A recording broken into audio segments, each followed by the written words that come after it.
Welcome to the Collecting the Past podcast. Funded by the National Endowment for the Humanities and in partnership with the Flannery O'Connor Institute for the Humanities, this project paired students from Georgia College with community members to collect oral histories from individuals who either lived in Milledgeville during the heart of O'Connor's writing career or whose lives were shaped by events that took place during this period. Our goals with the project are to expand the existing historical narrative of our town by documenting unwritten life stories and creating a public digital archive. As you'll hear, the students had fun creating their own podcasts in the style of their choice. Like our narrators, each episode has its own personality. And now for the continuation of Dr. Robert Wilson's conversation regarding Oliver Hardy and the Baldwin Hotel in Milledgeville. Would you say, back then, he didn't have quite as much of an influence on Milledgeville, but what about, No.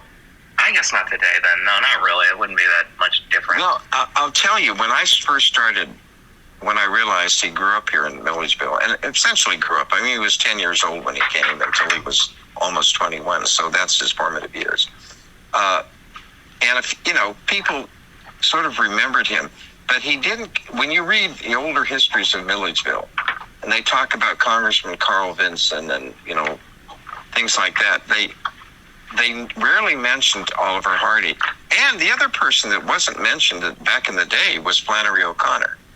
She, when you look at the people that wrote about Milledgeville in the 40s and 50s, neither of them got much credit. And I think, I always thought that because they don't fit into this Southern culture view of what we were proud of in Milledgeville. One turned out to be a clown. The woman just turned out to be weird as far as most Milledgeville is concerned. She was just known as being weird? Okay. People liked and, don't get me wrong, they liked and respected Mary Flannery, but she was eccentric, and she wasn't the Southern belle. Yeah, absolutely. And so she just didn't quite fit in. And I think the same was true for different reasons of Oliver Hardy. So they never much celebrated until, fairly recent years. And then, of course, Flannery is now, it's like a shrine to Flannery O'Connor. Flannery, because I had never even heard of, because when we were looking at our buildings, I'm like, I remember I read it, I was doing a little bit of research, right from the get-go, and I saw it was Oliver Hardy? What? I've never heard this before. I'm just going to take this with a grain of salt and assume maybe the website's incorrect about this, because I've never heard anyone mention him. And I'd heard his name before. I knew he was something related to comedy, and I kept looking into it, and I'm like, oh no, this is real. It's I don't ever hear about this. I only hear about Flannery, like you said. Yeah. But when I first came, people certainly knew about Flannery. But what I'm saying is, in the earlier period, she didn't get much. She wasn't much celebrated, and the response to her fiction was. I heard this story years ago about one of her many aunts. There in where she grew up. She showed one of her first short stories to one of her aunts, whether it was Mary. I can't remember which one, but she said. She read it and she said, "Well, Mary Flannery, this is trash."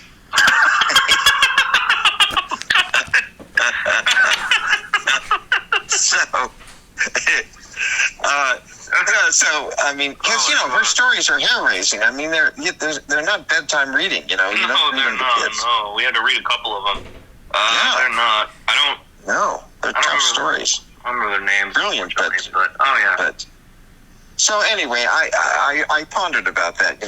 Why didn't more people know? And I'll tell you, by the way, there's this old timer in Milledgeville that used to kind of be the guide through the cemetery. Louis Andrews was his name, and I met him in the late '80s when he was still very active. And he was old Southern unreconstructed to the core, but he liked me, even though I was a Yankee, and we would talk about things, but Mr. Andrews was the one person that knew about the Palace Theater. He remembered it. and he claimed to remember Oliver Hardy in Milledgeville, but he couldn't have. He was only like 3 or 4 at most before Oliver Hardy left. So, but he did know. He said, "Yeah, the Palace Theater." Nobody else knew about it, and by George, he was right. It was right where Mr. Andrews said it was. So he was one of my great sources for learning about the history of the town. And you do these great tours of Memory Hill Cemetery, which are basically formed the basis of what I did when I did for the local history course and other things. I do all these cemetery tours in Memory Hill, and it was based on Mr. Andrews, who's now buried there. And as a matter of fact, whenever I pop off, my gravestone is already there. My late wife it's in Memory Hill too. So even though I'm up here in Pennsylvania, I guess my ashes will be buried in Memory Hill Cemetery. But anyway, that's Louis Andrews. He knew about the Palace Theater and other things that and again, I tried to. You see it in the article. By the way, were you able to get a hard copy, or did you go to Jay's store? It was a little hard for me to get a hard copy, but I was able to find it on Jay's store like immediately. It was very easy to find there. So. Good. Well, one of the reasons is the hard copy thing is when I did that article in the Georgia Historical Quarterly, they sold out. The editor of the Quarterly said they'd never had that happen before. And I know why. It wasn't that I was such a brilliant writer, but all these Laurel and Hardy fans knew about Milledgeville, and so they gobbled it up. And so it was a big, it was a big hit for the Georgia Historical Quarterly. Wow. How quickly did it sell out? Very quick. I don't remember exactly, but quick enough. When you tried to order copies, I got my courtesy copy and 2 of them. No, we don't have. We sold out, but I'm sure that Holly must have one in special collections, and I can ask her about she's got to have it. I would hope she would, but no. So that's why that issue. It was the 2003. Fall and Winter issue 2003. It was a big hit, and for that reason. Wow. So, well, thank you. That's been a lot of great. It was just interesting enough that where people get their information from. You got it from someone who gives tours at a cemetery. It's. You never know who you talk to, what history you're going to learn about, or what. Yeah. You really. Mr. Andrews knew. When he was just with me, he took me to this one grave in Memory Hill Cemetery. This woman, I don't remember her name now, but she apparently ran a whorehouse in early 19th century Milledgeville. But he would never say that around women, Milledgeville older women, they used to do that. But he knew it anyway. He knew it also, yeah. All good spots. Yep. Okay. All right. Well, I guess to get off of Oliver Hardy, as interesting as it is, let me see. Mm-hmm. Okay. From Baldwin Hotel itself, how impactful do you think this site had been on the community or its history? Very. It was, when it was built in the 1850s, and the date, you might be able to run it down more specifically. I've heard 1850 itself, or 1853. But anyway, it was built in the decade before the Civil War, in the 1850s. It was the brand new great hotel in Milledgeville. We had taverns and hotels from the creation of the town. But the Hotel Milledgeville, it was called, or the Milledgeville Hotel, was the place. And sorry, just found it. 1859. There we go. 59. Okay, thank you. So one of the sites said 1850, and I knew that was wrong. But okay, 1859. So just before the war, and it continued to be the place where people came and stayed.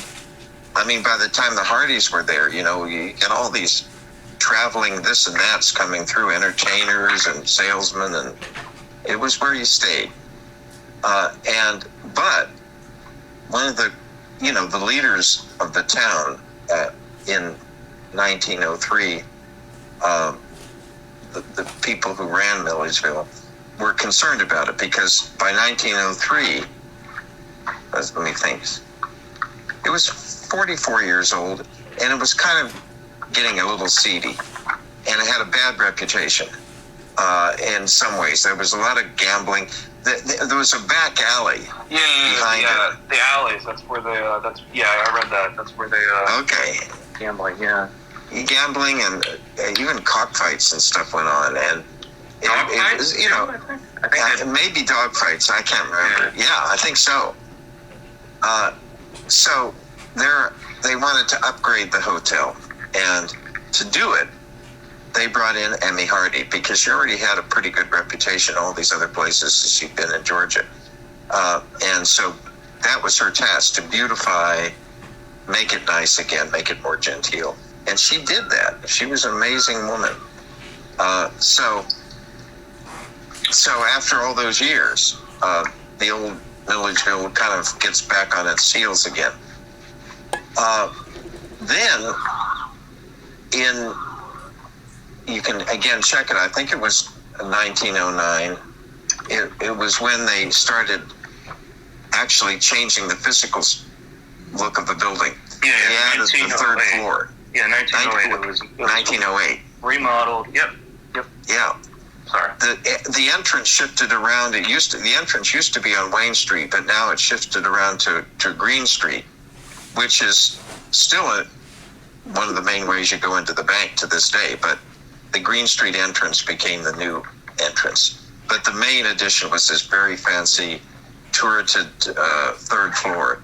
And the whole place was renovated. And I describe it in the article, all the different columns and staircases and everything they had. So she sort of superintended that, but they had to close the hotel down. So she operated hotels. One was in what was later called Vinson Hall over at GMC campus. The building doesn't exist anymore, but it would been a place for the cadets stayed, and now that's taken over as a hotel. And there was another place too that she ran as a hotel. She ran different hotels and boarding houses in Milledgeville. But then they finished the renovations. But she was never that interested in it. In fact, I think it was around early 2010, she moved to Atlanta to stay with her daughter, to live with her daughter. But then she moved back to Milledgeville. She still wanted to stay in the game and work at it. She opened up a boarding house, Emmy Hardy did, that is right to, if you're looking at Allied Arts, the Allied Arts Center, it's right to the left. There's kind of a parking lot. Anyway, there was this boarding house there, the Southern Hotel that Emmy Hardy Jackson ran. But I think the reason she gave up on the Milledgeville was the death of her oldest son, that terrible accident, where in the river. Yeah, I don't think she just had her heart in it after that. When Sam Jr. died, but but when the renovations occurred, that's when they renamed the hotel.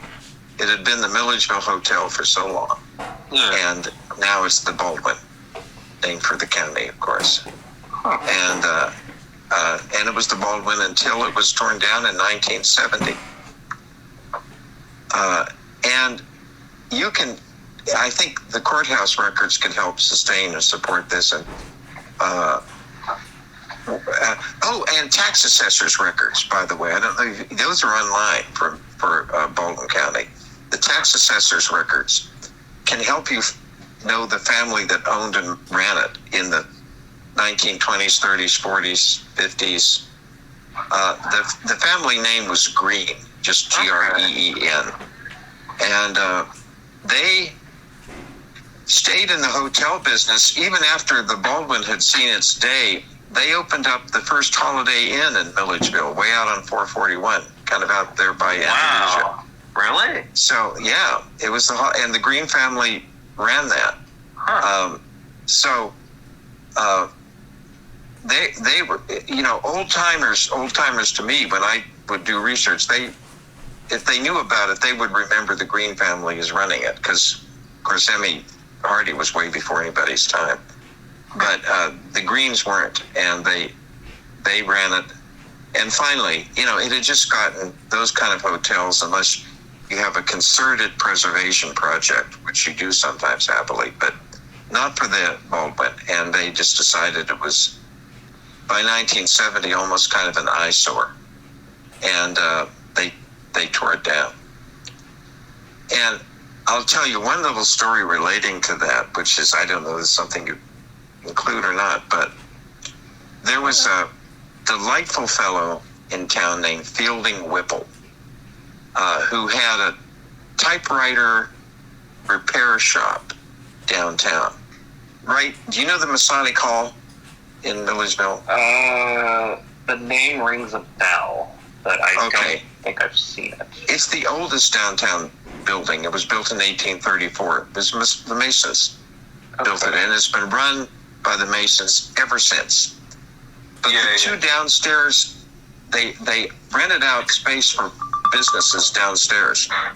And one of them, it had been a bank at one point, but Mr. Whipple had his typewriter repair shop there forever. Even after people were all going to computers, he had some of that. He did computer repair, but he still serviced old Selectrics and Remington typewriters. Wow. Great old guy, wonderful guy. But anyway, he walked down the street to see the demolition of the Baldwin Hotel, and they had the wrecking balls and everything out ready to go.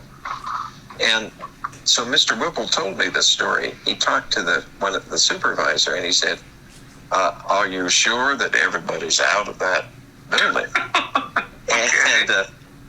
And they said, "Well, we think so." "Well, would you mind if I went in and just looked?" They said, "Sure, Mr. Whipple." So he goes down into the building. Well, there was this guy, and I well remember him. His name was K. Reed, who used to wander around town, kind of like a homeless person. Well, he was homeless for a long time. But he wasn't alcoholic. He wasn't, what you normally think. He was a very smart guy, graduated from UGA and some agricultural expertise field. Anyway, Mr. Reed fought in the Pacific in World War II, and he came back with what we now call post-traumatic stress syndrome, and it changed his whole life. He just didn't want to have anything to do much with people or teaching that he was going to do. He just became a recluse. I mean, when you'd see him on the street, he'd nod to you and smile. He wasn't mean, but he was just kept to himself. And so, but everybody that in Milledgeville knew Mr. Reed, K. Reed. And I give you that background because, sure enough, Fielding Whipple went down into that basement where there was a pool hall and stuff. Had been couches down there, and that's where Mr. Reed had been sleeping. Could slip in there for the night. And there he was on the couch. And Fielding woke him up and got him out. Because if he hadn't done that, K. Reed had been buried under tons of debris and Jesus. From the fall. So that's one of the last gasp moments of the old Baldwin Hotel. Wow. I wish it had still been standing when I came to town, but it had been gone at that point for 17 years. Yeah, I would have liked to have seen it in person. Wow, that's incredible. Are you sure everyone's out? Yeah, I'm pretty sure. Yeah. I think we checked, yeah. Oh my God, that's crazy. And when they built the bank, and the bank, it's now called Magnolia, but it was first called First Federal, I believe. They made very sure, the lawyer who was kind of working with everybody on that so they wouldn't encroach on anybody else's property. They measured exactly the dimensions of the Baldwin Hotel. So as it turns out, when you see the Magnolia Bank, it sits exactly on the same footprint as the Baldwin does. Wow. I mean, I think practically to the inch, Yeah. So you really do get it. Even when I didn't go into Magnolia very much, but when I did, I got this eerie feeling like, oh man, I'm in the Baldwin Hotel in a way. Of course, it's a modern bank, but anyway, the dimensions are I am told by a current lawyer in town that they're exactly the same. Wow. That's an interesting tidbit. Yeah. Wow. Okay. Huh. Exact measurements. God. I mean, yeah, you just slightly move something a little bit, and you wouldn't get that. That's no, exactly. Wow. And there's all these businesses around it. Those businesses and those kind of low-lying buildings next to it on Wayne Street, and they keep changing hands. They're different, like a tanning shop in there, and the different little shops. Yeah. Those were built to sort of support the Baldwin Hotel. They were all kind of, you can go to one of them for a barber shop, or go to one to have your shoes repaired. They were independent businesses, but they kind of all were built to kind of help enhance the Baldwin Hotel. So there's, until you get up to, I don't know who's in the old bank on Wayne Street now. It used to be a really nice restaurant, and I don't know if there's still anybody runs it now or not. But before that, there's 4 or 5 single-story buildings that you see when you walk down that part of Wayne Street. Those were all should be thought of in a way as part of the whole world of the Baldwin Hotel. They weren't part of the hotel, but they kind of supported things for visitors and for people that were staying there. So I don't know that where those buildings are. I think you do, but they're painted different colors in recent years. But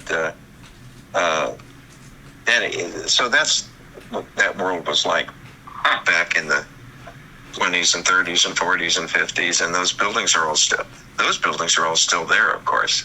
Wow.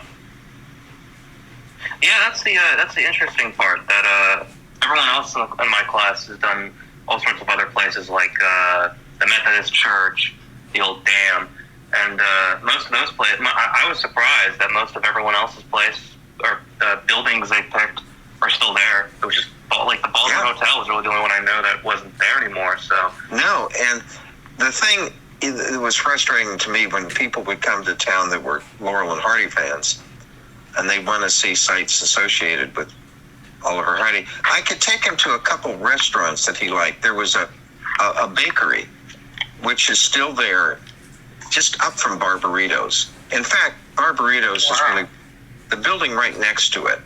And I think it's now part of Barbaritos, was a bakery. And I knew that Oliver Hardy liked, to eat, and he could have gone there. And there's some other places on Wayne Street, but most of the places associated with him, like the theater, the Palace Theater, or the hotel, or the old Methodist church, the original Methodist church, where he and his mother went, they're all gone. It just happens that way, that his architectural legacy is kind of vanished. So I said, well, this is where this was, and this is where this was, and so on. But it just hasn't survived, whereas so much, like you say, so much of Milledgeville has survived. Yeah, it makes you think. It's, luck of the draw, I guess. Yeah. Okay. Okay. So, what do you think the community's perception was of the site when the Baldwin Hotel was first built, and then when Oliver Hardy's mother took over? Well, it's hard to say. I'm trying to think of the name of the movers and shakers in Milledgeville. I know these names, but I'm blank. I have them in the article. The guys that ran the town that sort of brought her in to restore it. I think there was great enthusiasm. You can just judge from the newspaper articles, which are wonderful improvements, and all this. So if you can use that as a gauge for general opinion. When the hotel was built in 1859, it was it was really celebrated. It was like, okay, this is a real ornament to the town, and everybody was very proud of it. It was also, even before they added the third story, it was one of the more, when it was built, it may have been the tallest building in town. It was certainly, yeah, even though it was only 2 stories, because everything else was these, a lot of them were frame buildings, many of which had burned down. I will tell you this, the oldest surviving buildings in downtown, I mentioned the Masonic Hall, which has survived completely intact. And that's, what I just said, I think the Masonic Hall is just as tall, thinking about this, which is so beautiful. I hope you can get inside of it sometime. They have this unsupported circular staircase that winds all the way to the top. It's beautiful. But the Masonic Hall, which was built in 1834, of course, the governor's mansion, which was built about the same time. And then there was the Waitsfelder building.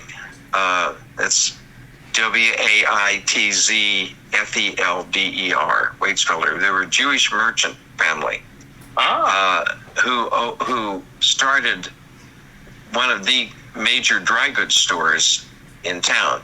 The Waitsfelder building was also built in the 1830s. It's been much changed, but there are elements of it that still survive. And it's now, what's the bar that on Wayne Street that Count of Notorious, Jews always flock there. Hold on. I think I've never been there, but I always hear stories about it. Is it Capitol? Yeah. Yes. Capital City? Is that it? Capital? Yeah, Capital City. Sorry. Yeah, that's where I've heard the story about the football player getting to know. Yes. Yes. Yeah, you know what I'm talking about. The Pittsburgh Steeler guy that sounds like he basically, I think he was guilty as hell, but, he got off. Yeah. Capital City. That was the old Waitsfelder building, and that's also, the bones of that are the 1830s as well. Wow. And one of the reasons that all 3 of those have survived fires and so on is they're all brick. And, because so many buildings did burn down, various fires that went through the town in the 19th century. But those 3, and that also is 2-story. So, but anyway, the Milledgeville Hotel would have fit right in with that look. And for, I actually think, now as I'm thinking about this, probably the tallest building in the 19th century was the Capitol building at, that's now in GMC. That was the most, and of course it stood on top of a rise. But the Capitol building itself, the center of the GMC campus, was probably the most prominent. And then the tallest building, even more than the Capitol building, was Atkinson Hall on our campus. Which is 3 stories, and that was unusual to have a building that tall. So Atkinson is the first. Well, it was the second academic building built when the college was founded. Wow. So I've seen old pictures of it. It was like there weren't any other buildings around it, which is really weird to see now. Yeah. It was just all by itself. I think there was a driveway in front of it. Yeah, I think there was. There was a road. Actually, you could drive right in front of it. Yeah, where the walkway is on front campus. You could drive through it. You could drive along there.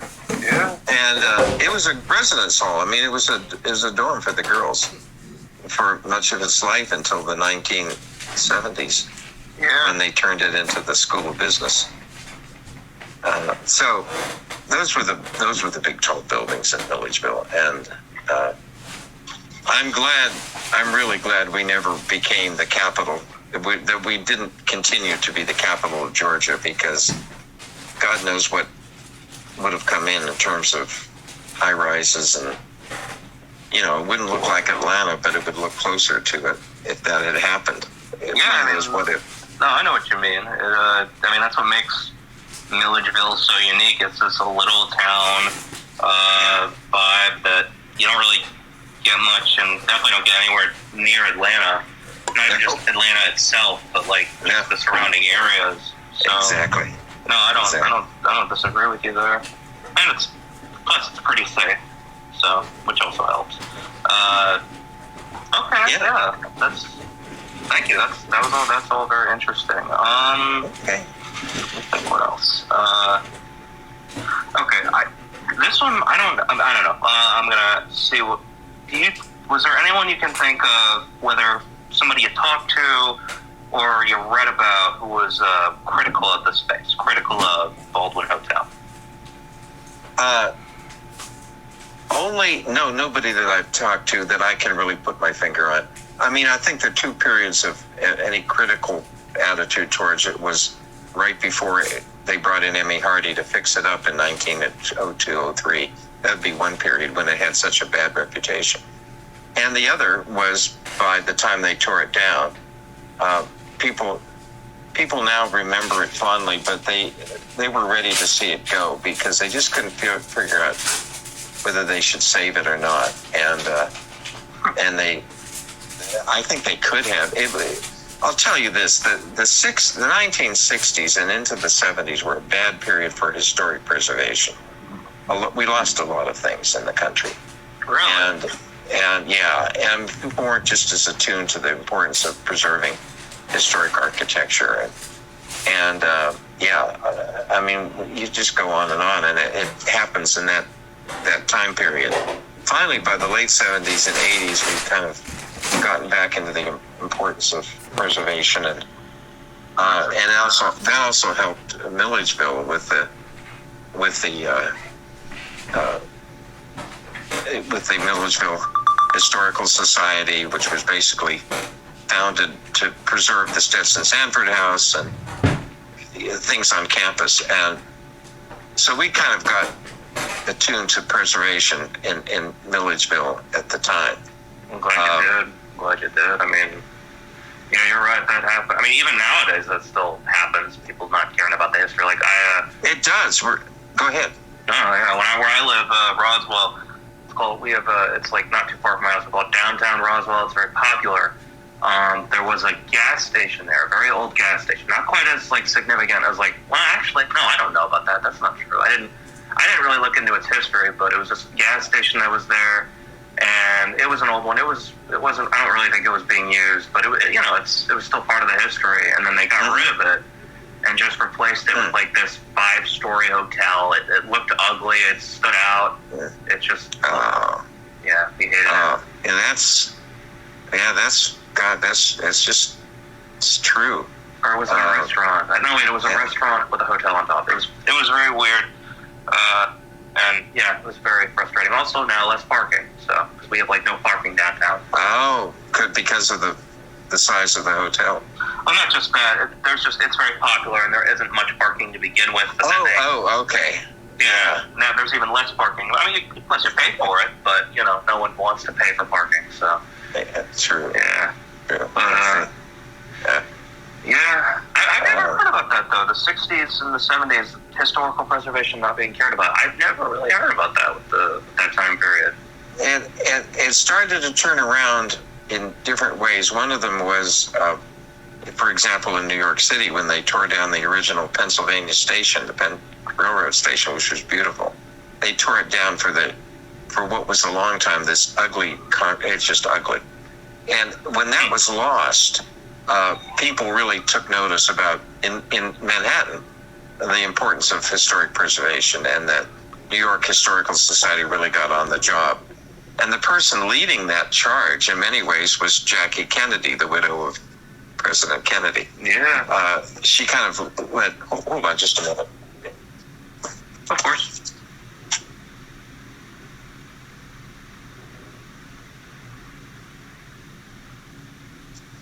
I'm sitting in a car, and it just started to rain, so I'm putting the windows up. You there? Yeah, I'm still there. Don't worry. Oh, okay, I wanted to make sure. So, the house I think it was in the 60s Richard Morris, the guy who kind of financed the revolution in Philadelphia, in many ways, it was the house that George Washington lived in when he was president. Yeah. And that's gone. They tore it down, and they could have made a much better effort to save it. But when you go now to Philadelphia and see the Liberty Bell, you can go to the site of this house and you can look down through a pane, like a glass thing, and you can see the basement remains. But in Washington, the house in Washington, Morris let him live in his house. It's gone. So there was a lot of that. In Milledgeville, one of the two things that prompted historic preservation was the preservation of what was called the Stetson Sanford House, which was an old tavern. It still exists. It's down on West Hancock Street, and it's been beautifully preserved. But it used to stand right where the Baldwin County Courthouse is now. There were two things. There was the old Stetson Sanford House, which dates from the 1820s, and then there was a Piggly Wiggly grocery store right next to it. And the Piggly Wiggly wanted more parking, and they were going to tear down the Stetson Sanford House. And everybody was up in arms, and they got enough money to have the whole thing hoisted up onto a kind of a truck, big lowboy, and they moved it all the way down Hancock Street to where it now sits. Wow. And that sparked it. And roughly, not long after that, they were going to tear down Atkinson Hall to build what is now MSU, the student union. Yeah. So, in other words, they were going to put the student union right where Atkinson Hall is. And can you imagine how that would have fucked up the whole front facade of the campus? I mean, it would have been horrible. Absolutely. And there was a big outcry about that, and they ended up building MSU where it now is, and they saved Atkinson from demolition. That would have messed up a lot. I mean, I can't even imagine that being there. Yeah, it would be aesthetically a disaster. I mean, what remains of Atkinson is just the facade. I mean, it's not like with Terrell where you go in, you see all the way it always was. But Atkinson, it's the School of Business now. You go in and it's all elevators and modern classrooms. Yeah. So Atkinson survives about like a foot around the building. That's old Atkinson. But but that's great. I mean, it really would have been incredibly ugly and unfortunate. So absolutely. So we've dodged some bullets in Milledgeville, and now there's a lot of destruction, and I don't know what's going to happen out of the Central State. Is still not, but we'll see. That's a whole other story. So. We hope you enjoyed learning more about the people and historical events connected to Milledgeville and Flannery O'Connor in this episode. If you or someone you know has stories to share related to either of these topics, we'd love to hear them. In addition to documenting community memories, you'll also help us preserve your story for future generations. Visit our website, collectingthepastmilledgeville.wordpress.com, to learn more.